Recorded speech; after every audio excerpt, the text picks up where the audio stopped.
Et je me suis posé la question: «Tiens, est-ce que j'ai envie de retrouver des associés? Est-ce que j'ai envie de travailler avec quelqu'un?» À la pro au 1er à la première réponse qui est venue à ma tête, c'est: «Non, je pense que je peux faire tout seul avec de l'IA». Et j'ai réfléchi un petit peu, je me suis dit: «Eh ben, non, je pense que je préfère quand même avoir, quelques personnes dans mon équipe». Donc ça sera sujet peut-être l'année prochaine à recrutement. Mais ces personnes et c'est pour ça on parlait tout à l'heure des players, bah, je vais pas forcément prendre des players, mais je vais leur donner les outils IA qui vont leur permettre de devenir des tueurs, tu vois?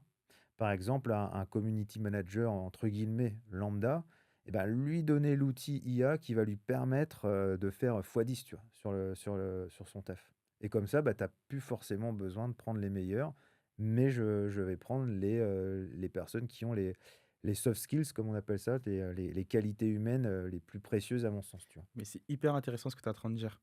Parce que c'est une différence de point de vue, Mmh, mais qu'on retrouve souvent chez de plus gros «entrepreneurs» entre guillemets, en termes de chiffre d'affaires, mmh.